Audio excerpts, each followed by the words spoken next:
പ്രിയമുള്ളവരെ, ഞാൻ P B Jijeesh, just പ്ലാനറിലേക്ക് സ്വാഗതം. അഹമ്മദാബാദിൽ ടേക്ക് ഓഫ് ചെയ്ത് 32 സെക്കൻഡുകൾക്കുള്ളിൽ തകർന്നു വീണ എയർ ഇന്ത്യ വിമാനത്തിന് സംഭവിച്ചതെന്ന്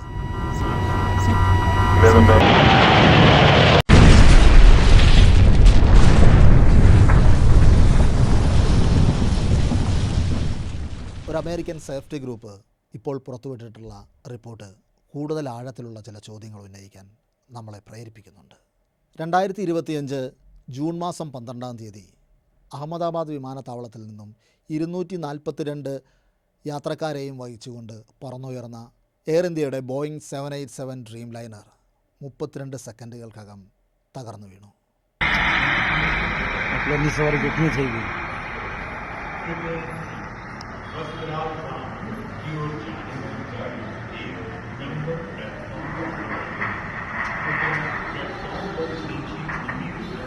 ഒരു യാത്രക്കാരൻ മാത്രമാണ് അപകടത്തിൽ ജീവനോടെ രക്ഷപ്പെട്ടത്.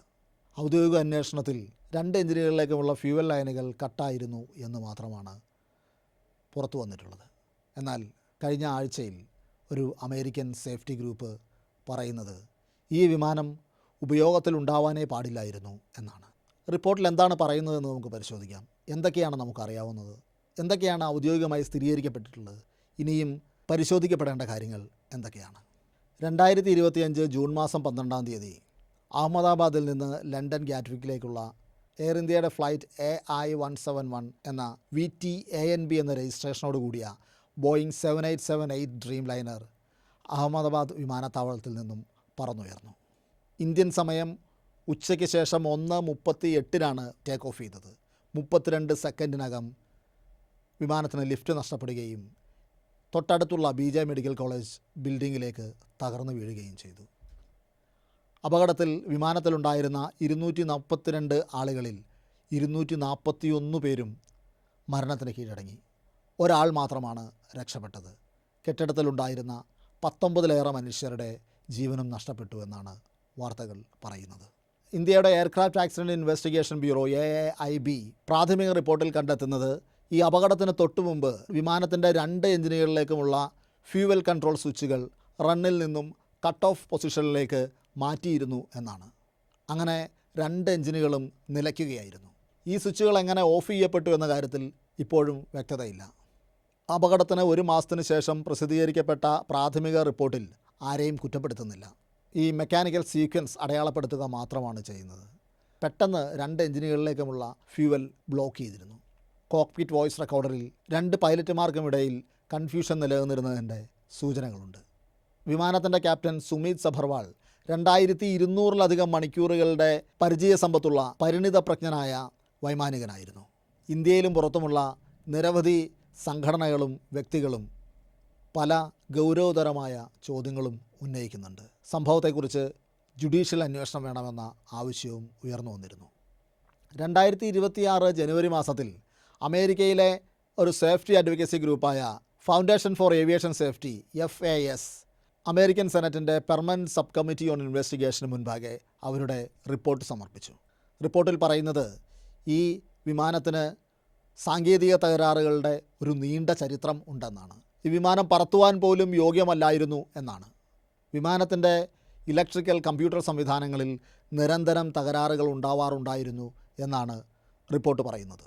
ആഭ്യന്തര രേഖകൾ പരിശോധിച്ചതിൽ നിന്നും ഇത് വ്യക്തമാകുന്നുണ്ട്. എന്നാൽ ഇക്കാര്യം പരസ്യപ്പെടുത്തിയിരുന്നില്ല എന്നും അവർ വ്യക്തമാക്കുന്നു.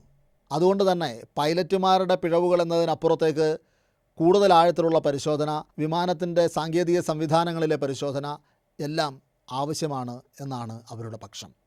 ഇതൊരു അഡ്വക്കസി ഗ്രൂപ്പിൽ നിന്നുള്ള ആരോപണങ്ങൾ മാത്രമാണ് എന്ന് നമ്മൾ മനസ്സിലാക്കേണ്ടതുണ്ട്. ഇൻവെസ്റ്റിഗേഷൻ നടന്നുകൊണ്ടിരിക്കുന്നതേ ഉള്ളൂ. ലോകത്ത് ഒരു ഒഫീഷ്യൽ ബോഡിയും ഒരു ഔദ്യോഗിക സംവിധാനവും ഈ റിപ്പോർട്ടിൽ പറയുന്നതാണ് ശരി എന്ന് ഇതുവരെ അംഗീകരിച്ചിട്ടില്ല. ഏവിയേഷൻ രംഗത്തെ സേഫ്റ്റി എന്ന് പറയുന്നത് വളരെ സങ്കീർണമായ ഒരുപാട് അടരുകളുള്ള ഒരു സംവിധാനമാണ്. ഈ അപകടത്തെക്കുറിച്ചുള്ള അന്വേഷണങ്ങൾ, ഔദ്യോഗിക അന്വേഷണങ്ങൾ പലപ്പോഴും ഫ്ലൈറ്റ് ഡാറ്റയിലും ഫ്ലൈറ്റിൽ നിന്ന് ലഭിക്കുന്ന വിവരങ്ങളിലും ഫോറൻസിക് എവിഡൻസിലും മാത്രം കേന്ദ്രീകരിച്ചാണ് റിപ്പോർട്ടുകൾ തയ്യാറാക്കുന്നത്. എന്നാൽ അഡ്വക്കസി ഗ്രൂപ്പുകളുടെ റിപ്പോർട്ടുകളിൽ അതിന് പുറമേ നിന്നുള്ള പല കാര്യങ്ങളും പരിഗണിക്കുകയും പരാമർശ വിധേയമാവുകയും ചെയ്യും. NTSBയും UK AIBയുമായി സഹകരിച്ചുകൊണ്ട് ഇന്ത്യൻ AIB അപകടത്തെക്കുറിച്ച് അന്വേഷണം തുടർന്നുകൊണ്ടിരിക്കുകയാണ്. അത് ആഗോളതലത്തിലുള്ള വിവിധ രാജ്യങ്ങളുടെ സഹായത്തോടെയാണ് പുരോഗമിക്കുന്നത്. ബോയിങ് 787 വിമാനങ്ങൾക്ക് പല സേവന തകരാറുകളും പല ഇൻസിഡൻറ്റുകളും റിപ്പോർട്ട് ചെയ്യപ്പെട്ടിട്ടുണ്ടെങ്കിലും ഇത്ര മാരകമായ ഒരു അപകടം ഇതാദ്യമായിട്ടാണ്. ഈ അപകടത്തിന് കാരണം എന്താണ്? ഔദ്യോഗികമായി നമുക്കറിയാവുന്നത് 2 എഞ്ചിനുകളിലേക്കുമുള്ള ഇന്ധന വിതരണം തടസ്സപ്പെട്ടിരുന്നു എന്ന് മാത്രമാണ്. അതെങ്ങനെയാണ് സംഭവിച്ചത്? അതൊരു മെക്കാനിക്കൽ വീഴ്ച കൊണ്ടാണോ അതെയോ മനുഷ്യൻ്റെ ഇടപെടൽ കൊണ്ടാണോ? ഈ ചോദ്യങ്ങൾക്ക് ഉത്തരം തേടുവാൻ കൂടുതൽ ആഴത്തിലുള്ള അന്വേഷണം അനിവാര്യമാണ്. യഥാർത്ഥ ഉത്തരങ്ങൾ അന്വേഷണത്തിന് ശേഷം അന്തിമ റിപ്പോർട്ട് വരുമ്പോൾ നമുക്കറിയാൻ കഴിയുമായിരിക്കും. അതിനിടയിൽ അന്വേഷണത്തിലും മറ്റ് നടപടികളിലും സുതാര്യത വേണമെന്നാണ് അഡ്വക്കസി ഗ്രൂപ്പുകൾ ആവശ്യപ്പെടുന്നത്. ഇത് സംബന്ധിച്ച മുഴുവൻ വിവരങ്ങളും മുഴുവൻ ഡാറ്റയും പുറത്തുവിടണമെന്നാണ് അവരുടെ ആവശ്യം. ഏവിയേഷൻ സേഫ്റ്റി സംബന്ധിച്ച് പരിശോധിച്ചാൽ ഓരോ ചോദ്യവും വളരെ പ്രധാനപ്പെട്ടതാണ്.